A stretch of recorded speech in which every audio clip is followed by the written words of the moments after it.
Nagkaroon ng pagkakataon sa buhay ko na naging prodigal son din ako. Hindi, nagaganon ako ng foil dahil na-introduce sa akin yung yung drugs. Drugs, advice. Yung drugs. Okay. Pero habang ginagawa ko yun, Oo. nagdadasal ako, tumihingi ako ng tawad. Kasi dumating ako sa hindi ako nagtatrabaho na. Oo. Umiwalay ako sa grupo, di ba? Oo. Parang, ewan ko, tinopa ako that time Parang yung sarili kong understanding. Minsan nagtatali-talinuhan tayo di ba? Okay. Yun. Hindi Yung gusto mo, pero hindi yung gusto ni God para sa'yo. Okay. So, minsan ayaw mo yakapin kung ano yung dumadating Ang gusto mo yung gusto mo puntahan. Doon ka ma-disappoint.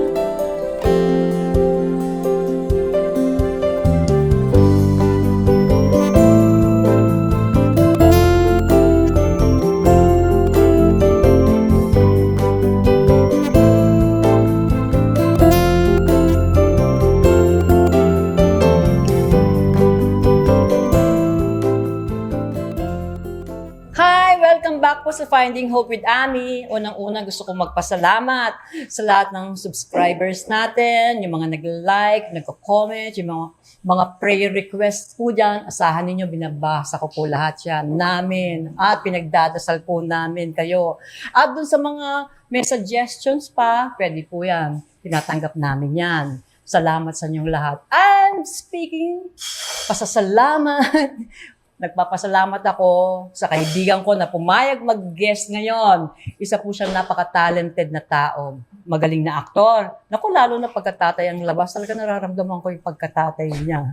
Ganyan. Ang mabait na ama. Yan, musician din siya at isa rin po siyang director. Welcomein po natin. I-share niya ang kanyang magandang kwento ng buhay. Pati na yung mga kabutihan ng Panginoon sa kanya, pagpapala sa kanya, katapatan sa kanya ng Diyos. Welcome natin si Mr. Al Tantay. Ang tawag ko sa kanya, mga kaibigan namin, sa kanya, Tamboy. Ay po.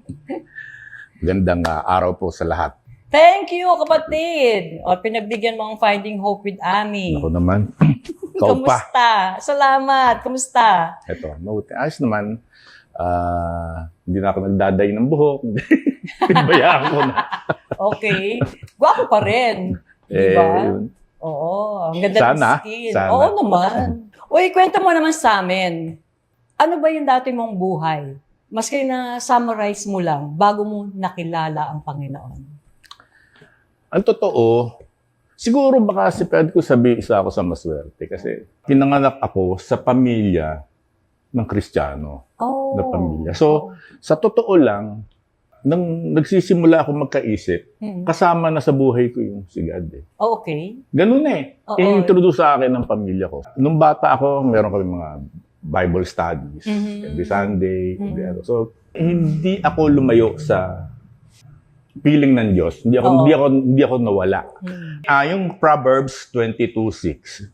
Train up a child in the way he should go, and when he is old, he will not depart from it. Siguro yun yung nangyari sa akin. Dahil nagkaroon ng pagkakataon sa buhay ko na naging prodigal son din ako. Okay. Ilang taong ka niyan?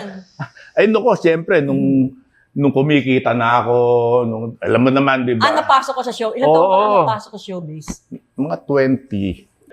Before yung sa showbiz, siyempre, yung parents gusto niya mag-aral ako, ganun, tamad ako mag-aral na, kaya ganun nangyari sa buhay ko, parang nabarkada na lahat. Tapos yun nga, napunta sa showbiz, mapunta sa showbiz, nagkaroon ng pagkakataong kumita, nagkaroon ng medyo nakalimutan ko nahiwalay ako sa dating ginagawa ko sa pamilya ko. Nahiwalay ka sa faith mo. Kasi umalis ako sa bahay namin Nakumuha ko ng sarili kong sarili kong... Gusto mo ng freedom. Okay. So, hindi na yung usual na ginagawa ko. Ganun. Pero eto masasabi ko. Kaya ako nasabi yung prodigal son dahil bumalik ako eh. Oo. Bumalik ako eh. Pero yun eh, mangkwento ko lang, parang hindi ko akalain na tanggapin pa ako. Pero teka muna, bago tayo pumunta dyan, bago ka bumalik, ano ba yung mga nangyari? Sinasabi ko prodigal son sa Diyos, kaya sa Ama. Oo. Parang gano'n. Kasi parang, ang pagkaalam mo, anak ako ng Diyos eh. Di ba gano'n yung pagkakaalam ko? Pero, Oo naman, lahat di ba? naman tayo. Lahat tayo. Pero, tumanggap sa kanya. pero, nawala ako sa kanya for a while. Dahil nag-enjoy ka sa show. Nag-enjoy ako doon sa mga ginagawa kong, Oo. kung ano-ano. Oo. Alam mo ba, Oo. nabisyo ko, di ba? O sige, gaano Okay. kalala? Ano Ay, malala yung bisyo ko. malala yung mga pinagagawa mo bago ka bumalik sa Panginoon? O, di ba? Ano yan? Yung una yung bisyo. Bibigay Okay, ko lang bisyo. na example, di ba? Okay. Hindi, nagaganon ako ng foil dahil na-introduce sa akin yung yung Drugs. Drugs, Oh, diba? bisyong drugs. Okay. pero habang ginagawa ko yun, Oo. nagdadasal ako, tumihingi ako ng tawad. Kasi alam ko mali yung ginagawa ko. Walang biro. Walang biro. Alam mo, hati ka, no? Hati. Oh. Yun ang ibig sabihin na hindi ako kumawala. Oo. Kay God. Alam mong mali yung ginagawa Alam mo. mo mali yung ginagawa ko. Every time na may mali akong ginagawa, nagdadasal ako at saka humihingi ako ng tawad. Okay. Kaya tingin ko, nung bumalik ako, Mm-mm. actually, nung bumalik ako, nung magkasama na kami nung wife ko, ngayon, hindi siya. Inayos ko lahat. Kasi, gumulo yung buhay, pero Gaano katagal yung bisyo? Yung mga ginagawa mo na alam mong hindi mabuti yung para bisyo, sa... yung bisyo na nabanggit ko, 6 years ako doon. Pero, bukod doon, sa mga, madami pa akong kalokohan ginawa. Ano ka ba? Magkasama tayo nun. Oo nga eh. Pero, hindi kapatid, kung sa mga masamang bisyo magkasama tayo nun, ang sarap naman ngayon. Oo. Ngayon magkasama tayo sa Panginoon. Ngayon, mismo. Diba? Mismo. Oh, gaano katagal yun? Pareho tayo, 6 years din. Oh. Tapos, 6 years doon, pero paano ka nakawala doon? actually, rehab. Yung parents ko, Oo. yung nanay ko, hindi ko na maakalain, kaklase pala niya nung araw yung head ng narcotics. Kaklase niya yung head ng narcotics ng nanay mo. Oo. Tapos, Noong time na yun, hindi ko musulta siya ron. okay.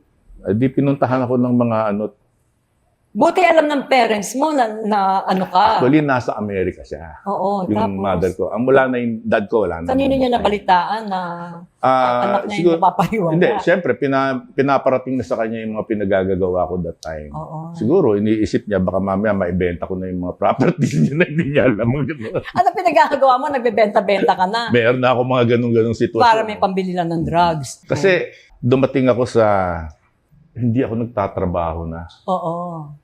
Umiwalay ako sa grupo, di ba? Oo. Parang, ewan ko, tinopa ako that time eh. Parang, nagsarili ko ng buhay. Parang ganun. Pero may savings ako noon kahit papano. Yun lang ginagawa ko. Gastos lang ako ng gastos ng savings ko. Okay. Hanggang sa yun nga, sinabi ko sa'yo, naubos. Naubos ang savings. Naubos, di ba? Oo. Parang, Prodigal son yun na, talaga, yun na nga, naubos. talagang prodigal. Naubos. Oo. Tapos yun na. Naging girlfriend ko si Misha. Before kami ikasal, nagkaanak kami. Nasa bisyo ka pa rin yan, hindi na. Wala na. Nasa bisyo pa ako. Okay. Nagkaanak kayo. Nagkaanak kami. Tapos, Siyempre, yung unang relasyon ko, na nawala, di ba? oo. Alam mo naman yun. Nagkaanak ka ng dalawa Nagkaanak ko doon. oo. Tapos, nawala. Bata pa kasi kayo Walay kami. noon. Bata pa kami noon. Walay kami. Kami, after 1988 kami nagkakilala, hindi siya. 95, kinasal kami. Ano na? 7 years na. 7 years na. After 7 years. Sabi ko sa kanya kasi ando na yung pangatlong anak namin on the way. Sabi ko, pakasal na tayo. Teka muna, nasa na yung bisyo ng drugs niyan? Tapos na, nandiyan pa din. Tapos na. Tapos na. Tapos na. Kwento mo muna paano yung natapos yun. Kasi ganito, nung nasa rehab ako, actually, lahat yata ng klase na religion naranasan ko. Okay. Kasi pinupuntahan ng ano yan eh. Pinupuntahan yung sa rehab mo. Pwede natin ikwento, di ba? Saan lugar yun ang tawag doon? Sa Bikutan. Sa Bikutan. Nawala yung bisyo. Okay. Tapos, kasi doon, pahihirapan ka eh. Pahihirapan ka eh. Minsan, ibang sinapsychologize ka, di ba? Oo. Parang, alas 4 na ng madaling araw, ginigising na kami. Oo. Madidisiplina ka talaga. Tapos, tapos exercise. Ang gumanda katawan ko. Oo. Katawan ko sa loob. In-enjoy ko eh. Oo. Na gano'n yung nangyayari. And praise God, na-enjoy mo yung loob. Yung loob. Oo. Ikaw dinesisyonan mo. At pina-enjoy ka naman Kasi ni Lord. dumating naman talaga ako sa punto na gusto ko nang tumigil, hindi ko lang matigil. Oo, no? Di ba? Ewan ko naramdaman mo yun. Oo naman. Di ba? Oo naman. Gusto ko lang tumigil, kaya lang, hindi ako makakilos nung wala siya. That time, di ba? Parang gano'n. Correct. Pinag-pray mo ba kay Lord yan? Oo naman. Ano sabi mo sa kanya? Hindi na, Lord, tanggalin mo na to. Lord, ayoko na lahat, to. Oo. Lahat ng ginagawa ko nung pinagpe-pray ko. Ano sabi mo sa kanya? Siyempre, di ba, nahihirapan na rin ako. Oo. Kaya, kung pwedeng wala na to, di ba, maganda. Parang gano'n. Ganyan ka lang makapag-usap sa kanya? Oo, hindi kasi ako nagpe-pray nung pare-preho eh. Kung ano yung gusto ko lang na pag-usapan namin, yun lang eh. Parang gano'n eh. Oo. Pero sabi mo, may mga religion, doon mo nakilala. Kumbaga, nakikinig ako, nag-aano ako doon sa mga, kasi isang paraan yun para makaiwas ka doon sa fieldwork. Sa totoo lang, nadadagdagan yung spiritual ko dahil doon. Hindi ko masabing pinaglaro ako, pero in a way, nakatulong sa akin eh. Kasi may mga, dati hindi ko masyadong pinapansin, nare-realize ko dahil sa explanation ng mga. May naalala kang salita na nag-stick sa'yo na encourage ka na pumasok sa, ay oo nga no, tapos na mas lumalim pa yung faith mo? Yung mga simpleng mga katulad nung trust and obey. Saka yung God is love, trust and obey. Ganun kasimple, pero yun eh. Oo. Ang tingin ko kasi, nung sinasabi, may dami nagsasabi, paano mo nakilala si God, di ba? Ako nga, sabi ko, may isa ako sa maswerte na pinanganak akong sa pamilyang ipinakilala sa akin. Diba? Pero, tingin ko, nung ipinanganak tayo, meron tayong free will. At sa sarili kong ibinigay niya sa atin yun eh, di ba? Yung tingin ko doon sa free will na yun, ikaw ang pipili, choice mo eh. Oo naman. Diba? Ganun yung tama ka naman. Doon ka maliligaw eh, dahil sa free will na yun. Tingin ko, walang biro. Kasi hindi tayo robot, di ba? Di ba? Hindi niya pipili yung sarili niya. At saka katulad nung, kung hindi mo choice na makipag-usap sa kanya, hindi mo siya pinapansin, malagay ko hindi ka rin niya papansinin. Kasi may free will ka nga eh. Hindi ka niya kukulitin. Hindi ka niya kukulitin dahil binigay niya sa'yo yung free will eh, di ba? Pero, kaya nga sabi niya ask, seek, knock. Dahil, kailangan mong makipag-communicate sa kanya, kailangan mong humingi. Siguro, siya yung sandigan mo, alam niya yun na umaasa ka sa kanya, di ba? At kumakato ka sa kanya. So, kilalang kilala ka niya. So, meron siyang isasagot sa'yo. Kasi kung hindi mo ginagawa yun, kung wala kang komunikasyon kay God, parang ka sa free will mo na gagawin mo yung gusto mo. Di ba, na wala kang pakialam sa kanya. Yun yung tingin kong na hindi ka sigurado kung makakabuti sa'yo. Tama, Madalas diba? Nakakasama ka. Yun. Kaya maliligaw ka. Kasi wala na yung guidance eh. Hindi mo hiningi, hindi ka kumatok, So yan yung isa sa mga nakita mo doon sa mga nagsasalita doon sa bikutan. Okay, tapos akala ko mahirap maging disciple. Kasi syempre, di ba, bago ka mag-isa doon sa disciple ni God, parang di ba? John 13, 34, 35. Yan yung isang verse na ano yung sabi? A new command I give to you, love one another, just as I have loved you. You also are to love one another. By this, everyone will know that you are my disciples.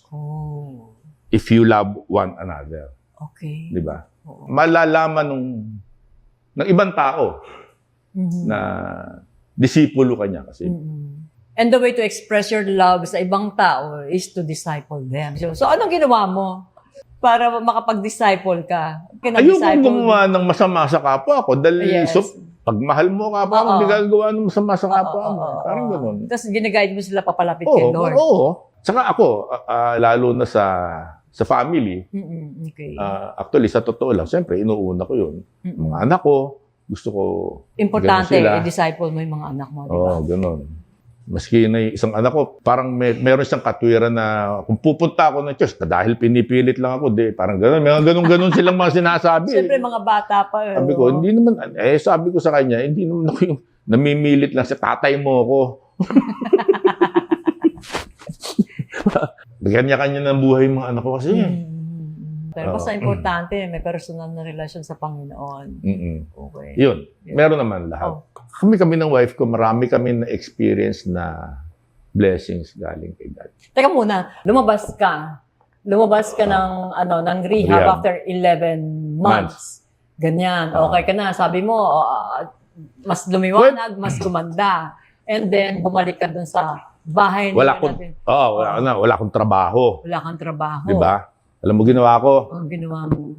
Umattend ako sa meeting ng hindi ko meeting. Kaninong meeting yan? Yung tropan trumpo kay Labobot. Okay. Ang balitaan ko, may meeting sila, mag-show. Pumunta ako. Di pumasok ako. Pagpasok kong ganun. Siyempre, kilala ko naman yung mga tao. Di, nakikain ako. Mag-ano sila eh. Parang mag-brainstorming sila eh. Doon sa restaurant. Dumating si Jun Rufino. No, yung nagmamanage ng mga artista. Okay. Manager ko na siya. Pagdating doon, hindi niya malaman paano niya akong... Hindi sila makapag-umpisa kasi nandun ako eh.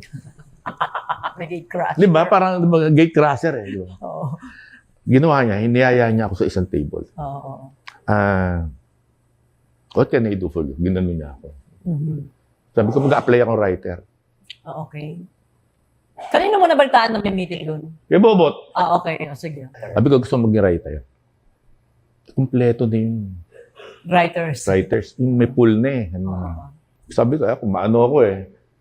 Sabi ko, yun, punong-puno ako ah. Sabi ko, ganun ka ano. Puno ka ng Sabi ko, idea. sabi ko, punong-puno ako. Sabi ko, kaya gusto kong ilabas. Tapos sabi niya, okay lang ba sa'yo contributing? Sabi ganun. Contributing writer. Contributing writer. Paano po yun? Contributor ka muna. Okay. Magsulat ka, submit mo, pag ginamit, babayaran ka. Okay. Pag hindi nagamit, Walay. walang bayad. Okay lang, sabi ko. Sige. Mga gags, mga kung ano-ano. De, 2.5 sweldo, 2.5. Kada isang script. Oo, na maisasubmit ko. Ano. Pag nagamit. Pag nagamit. Di, nagsasubmit ako. Natuloy yung show, nagsasubmit ako. Nagagamit naman. Okay. Nagagamit naman. Hindi okay, di ba? Kahit paano may 2.5 or ano pa, 5,000. Pag dalawa yung pumasa. Sa isang linggo, di ba? Sa isang week. Pasa ako ng pasa hanggang sasabi ni Bobot sa akin, Al, ganun. Ikaw na lang sa akin, mag-AD.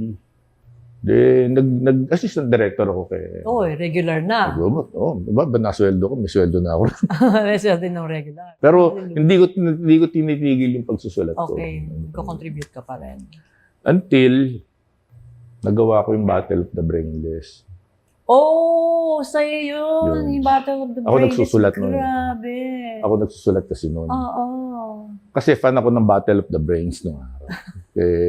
Seldran, di ba? Oo. Habang nanonood ako, naglalaro sa isip ko yung ano. Siyempre, puro kalokohan yung gusto, the gag show yung ginagawa namin. Di ba? Paano magawa ako ng formula? Paano? Oo. Na magiging nakakatawa to. Seryoso yun eh. Talagang pagalingan yun eh. Seryoso yun eh. Pagalingan yun. So, binaligtad mo. Battle of the Brainless. Paano naman yung pa-ignorantehan naman? Sige, tinry kong sulat, sinabit ko. Nag-uusapan namin ni Bobo, tapos sinabit ko. Parang nagwo-work yung sumikat yun. Oo nga, gano'n. Yan sa gumanda rating ng Tropang Trumpo. Yes, yun ang inaabangan sa Tropang Trumpo. Kasi napapansin namin, pati yung mga staff ng Channel 5, yung mga pagka yung part na yun nagbababaan at nakikinig sila dahil tawanan Nanonood sila ng live. Nanonood sila ng live at tawanan sila ng tawanan. Di ba yung Congratulations. Ngayon ko lang nalaman, sa'yo pala yun. Yung Battle of the Brainless. Hanggang sa nagtuloy-tuloy na. Nag-direct ka na. Tapos, Sabi ni Isidro Rufino, ang head ng production, that's Channel 5. Mag-submit nga kayo, mag-pitch kayo ng mga ibang shows. Baka meron tayong mayan. Nag-pitch kami, siyempre, kasama kami ni Bobot, di ba? Pitch namin yung Good Evening Please. Okay, ni Bobot. Good evening, please. Oo. Kanya yun Good Evening Please. Sinabit yun, tapos nagpasubmit din ako. Sinabit ko Wow Mali. Okay. Yung wow, mali. Sinabit namin, actually kami dalawa ni Bobot ang gumagawa. Sinabit namin yun. Basta siya director, ako yung AD. Ganun yung setup. Pero nung time na yun, sabi ni Bobot sa akin, hindi, ako itong Good Evening Please. So mag-direct ng Wow Mali. Mali, pareho na approve. No. Di, kinokontra ni Mr. Tan sa Channel 5, di ba? Okay. Dahil sabi niya, baka hindi ready yung mga Pilipino sa practical joke. Baka paaway lang yan. Sabi ko, hindi naman natin malalaman kung hindi natin susubukan. Kasi, ang point ko, that time, parang longest run TV show yung candid camera Parang gano'n Yes, oo. Bakit tumagal ng gano'n yun, di ba? Nung tinry, sabi, sige, gawa kang pilot, sabi sa akin. Gawa kang pilot. Sa linggo yun, nagdukon ka mga biktima, gano'n. Hanggang sa na-edit ng maayos, tapos, tinanong ko, sino mag-host? Sabi ko, Joey De Leon. Oo nga, si Joey. Yun, hindi, nagawa namin. Hindi, nung pinapanood sa kanila, sa mga executives ng Channel 5, tuwan-tuwa sila. And the rest is history. Talagang naging successful yun. Talk of the town, talk of the country yung shows na yan. Yung Wow Mali na yun. Yeah. Diba? Doon ako unang naging director. Yes. Doon sa show na yun. Yeah, si Direct Al ka na. Oo. Dahil dyan, paano naman yung successful ka na dyan? Yung family. Sa personal. Ito sa mga nanlob sa akin yan dahil nung pakasal kami, hindi naman ako nagpropose ng maayos Wala yung gimmick nung pagpo-propose. Para nagdadrive ako, tabi ko gano'n. Ayusin mo yung mga papeles ng mga bata, tapos pakasal tayo. Sabi ko, tapos. Sabi mo kanina, dinidisciple mo yung mga bata. Paano mo sila dinidisciple? Actually, hindi naman talaga dinidisciple na parang school na kumbaga, hindi, normal. Ine-explain ko sa kanila yung experience namin kasawa. Kung paano kaming isinalba ng Panginoon. Okay. Ganon. Wala nga ako hanap buhay. Alam mo, kaming dalawa, bago kami kinasal, nung kumbaga nasa kaadikan pa ako, wala akong hanap buhay. Pero may kinakain kami araw-araw. Ang galing. Saan nagkagaling? Kung saan. Walang biro. Bigla kang dadalaw yung auntie ko, isang dalang pagkain. Okay. Ganun, wala. Parang, ewan ko, alam mo ba yung tinitira namin nung araw? Sa bungero ko Okay. Kasama namin yung mga manok ko. Oo. Sige. Ganun. Kaso wala na akong pansabong. Ano lang? Wala na akong pansabong. Okay. Kumbaga manok na rin nandun, pero wala na. Hindi mo naman niluto yung mga manok mo. Hindi naman, pinamigay ko. Walang biro. Nagbigla ako ayoko na. Bigay ko yung mga manok ko. Biglang isang araw ayaw mo na magsabong? Ayoko na magsabong pa. Tumigil ako gano'n. Isang kasiyahan ko noon, meron ako keyboard. Tugtog ako ng tugtog maghapon. Masasabi mo ba na si Lord ang nagbigay lahat noon? Oo naman. Na kahit wala kang trabaho? Alam mo, di ba, sa bahay lang kami. Buti nga, may tinitirang kami. Oo. Di ba? Na wala naman akong upa ron dahil sa parents ko yun. Wala akong ginawa kundi tumugtog. Ganun lang araw-araw. Hindi ko iniisip yung kung ano kakainin namin o ano. Tapos may dadating kami bisita, may dalang pagkain. Kumusta yung relasyon mo sa Panginoon ng mga panahon na yan? Sabi nga sa'yo, hindi naman nawala Oo. Ano yung ginagawa? Ano yung practical na ginagawa mo? Prayers pa rin. Talagang yun talaga ginagawa ko. Prayers pa rin. Every night. Okay. Every night, magbabasa ako. Bago matulog, sigurado meron magbabasa ako ng mga ilang verses, mga ilang. So ngayon malalaki na yung mga anak mo, paano yung pagiging ama mo sa kanila? Paano yung mapapalapit mo pa Hindi, sila ako sa akin na Panginoon. parang actually yung dalawang anak namin na babae, hindi ko na kailangan i-explain, nandun sila eh. Mhm. Kinalakihan nila, tinanggap na nila. Okay. Bakit importante na ang mga anak o ang mga tao makakilala sa Panginoon? Eh, siyempre naman. Ba't importante na pilit mo? Ako rin ganun, kinukulit ko sa anak ko yan eh. Mm. Bakit importante palagay mo na magkaroon sila ng personal na relasyon sa Diyos? Kailangan mo ng relasyon Mm-mm. na ikaw ang gumawa, no? Kasi yung free will na ginawa, na binigay sa'yo, doon mo gamitin. Mhm. Di ba? Gamitin mo, isama mo yun. Sama mo siya doon. Di ba? Isama mo siya. Dahil, di ba? Mhm. Pag wala kasi yun, wala. Pag wala ang Panginoon sa buhay mo, walang mangyayari.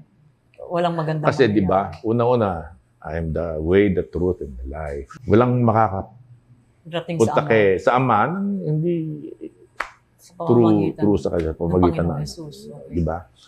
So, kailangan mo yun. Parang, yung Matthew 7:21, di ba? Okay.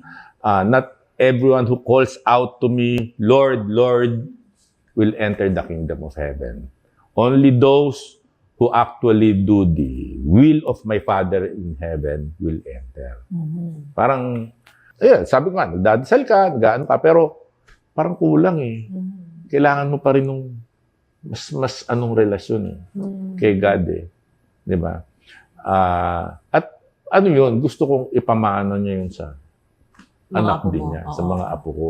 Hindi natin masabi eh. May edad na ako. May edad na ako eh. Mga apo ko, hanggat maaari, gusto kong kung di nila magagawa, ako gagawa. Nung maipalapit sila sa kay God.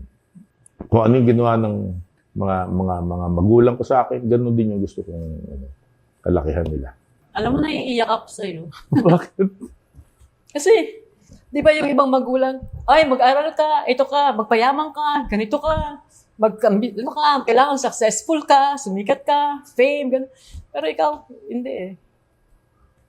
Yung relasyon mo sa Panginoon, kailangan dalipan mo yan.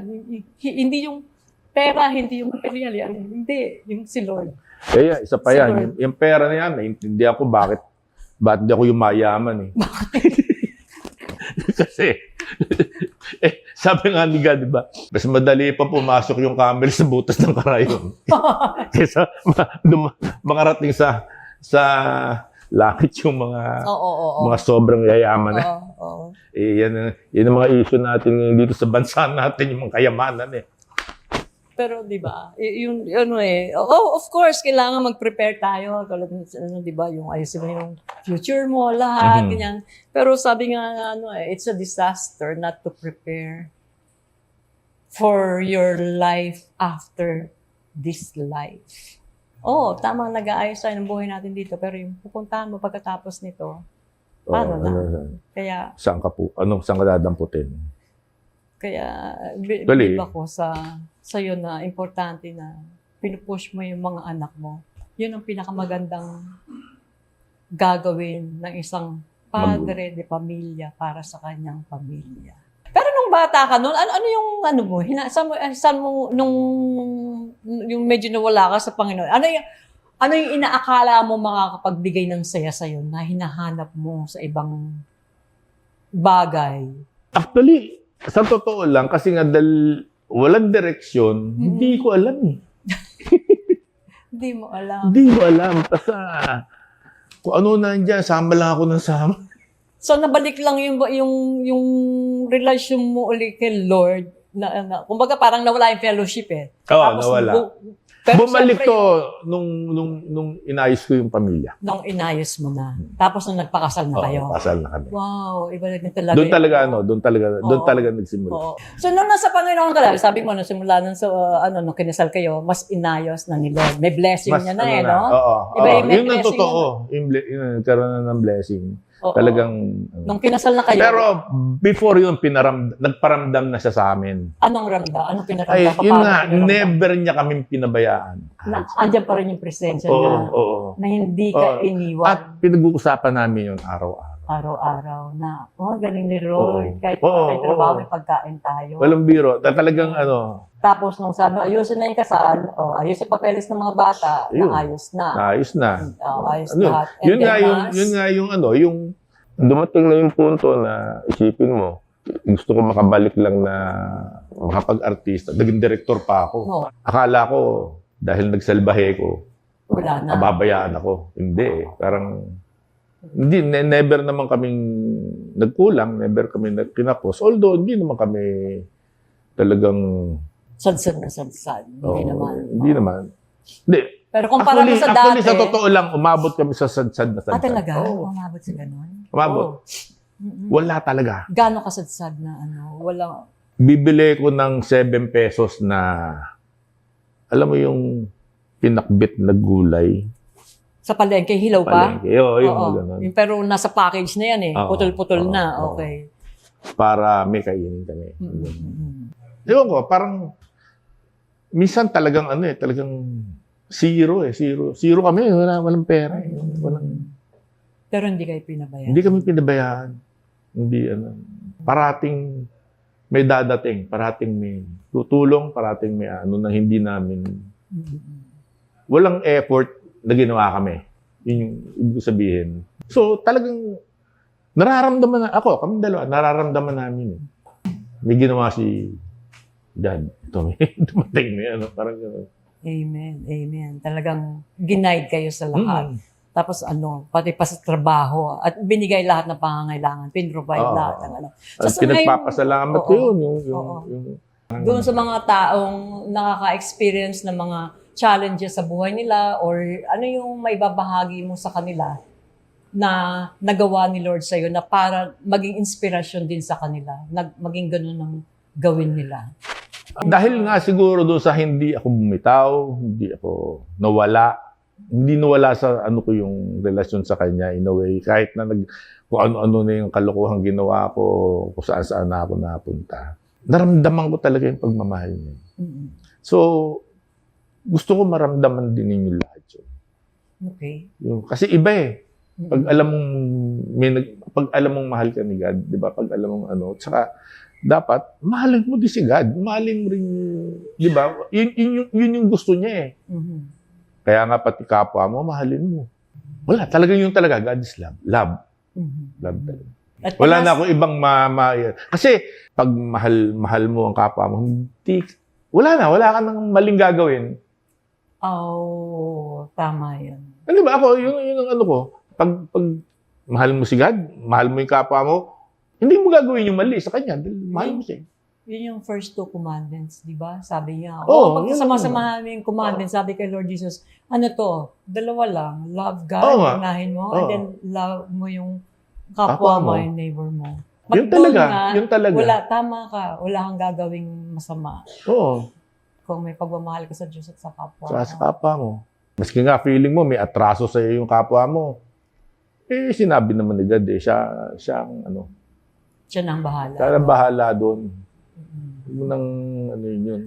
Oo. Parang, vengeance is mine, sabi niya. Huwag mo nang problemahin yun. Oo. Di ba? Saka isa pa, nung araw kasi, siyempre, maraming ang napupulot tayong mga nagbibigay ng advice, gano'n. Sinasabi nila, kailangan may goal ka, kailangan yan. Ako naman ibating ko. Hindi, mabuhay ka lang ngayon. Yun lang. Oo. Parang gano'n. One day at a time. One day at a time. Saka, yung future siya, bahala sa'yo dyan. Hindi, yung sarili kong understanding. Minsan, natatali-talinuhan tayo di ba? Okay. Yun. Hindi Yun ang gusto mo, pero hindi yun ang gusto ni God para sa'yo. Okay. So, minsan ayaw mo yakapin kung ano yung dumadating Ang gusto mo yung gusto mo puntahan. Doon ka ma-disappoint. Kasi hindi yun yung gagawin ni God sa'yo. Meron siya ibang plano sa'yo, di ba? Yun. So, importanteng may discernment ka para alam mo kung ano yung galing kay Lord at saka yung galing lang sa'yo. Di ba? Kaya importante yung sinasabi mo kanina, tama ka, lagi ka nagpe-pray. Para may guidance para may guidance ka. Para hindi ka naliligaw. Magaling. Yes, tama nga naman. Kaya importante, kilala mo ang Diyos, alam mo yung pamamaraan niya, alam mo kung galing sa Kanya. Kaya importante yung may personal na relasyon sa Kanya. Hallelujah. Praise God. O yan. Thank you very much, kapatid, sa Thank you pag-share din. mo sa amin ng buhay mo, lahat ng blessings ng Panginoon, at tunay na nakilala natin na ang Diyos talaga ay talagang hindi nagpapabaya, lalo na sa mga taong laging lumalapit sa Kanya, nagtitiwala sa Kanya, sa mga taong pinagkakatiwala sa Kanya ang buhay nila. Yun mismo. At dahil diyan, kapatid, pwede bang i-request ka namin to pray para sa mga taong nanonood sa atin? Na kung ano man yung mga buhay nila ngayon, kung ano man yung mga kailangan nila or pwedeng pinagdadaanan nila yung mga pinagdaanan mo. Can you please pray for them? Lord God, Panginoon, nagpapasalamat ako sa pagkakataong to na merong ganitong tsansa sa buhay na mailahad yung tungkol sa'yo, Yes. tungkol sa pagmamahal mo, sa pagmamahal namin, sa kapwa, na matagal mo nang gusto na itinuturo sa amin pero parang hindi tinatanggap ng lahat. Pero sa pagkakataong ito, Lord, sana makatulong tong ginagawa namin na to na may mga makapanood at maisa puso kung ano man yung nais namin iparating at nais mong iparating through us Yes. na nandito ngayon. Kahit nang sinabi ko, Lord, ang importante yung pagmamahal mo, yung pagmamahal namin sa'yo, pagmamahal namin sa kapwa namin. Pag nagawa namin yun, palagay ko, maayos na buhay ang ibibigay mo para sa amin lahat. At ipinapanalangin namin to, hindi lang para sa amin, kundi sa kapwa namin, na sana mas lumawak pa ang relasyon sa'yo, ang relasyon na pinag-uusapan namin, na maramdaman din lahat, maramdaman nila.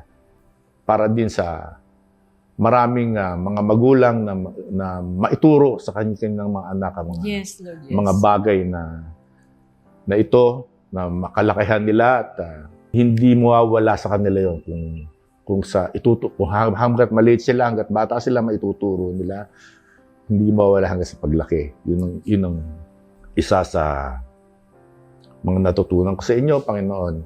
At dinadalangin namin ng lahat ng ito. In the name of the Father, the Son, and the Holy Spirit. Amen. Yes. In Jesus' name, amen. Amen. Hallelujah. Maraming salamat, kapatid. More blessings to you. Maraming salamat din po sa inyong lahat, sa inyong panonood. Again, pwede po kayo mag-comment. You can put amen lang po sa baba. Kung may prayer request kayo, pwede nyo isulat dyan. Ipag-pray po namin yan. Siyempre naman, like, subscribe naman po kayo. Blessings po sa inyong lahat. Thank you.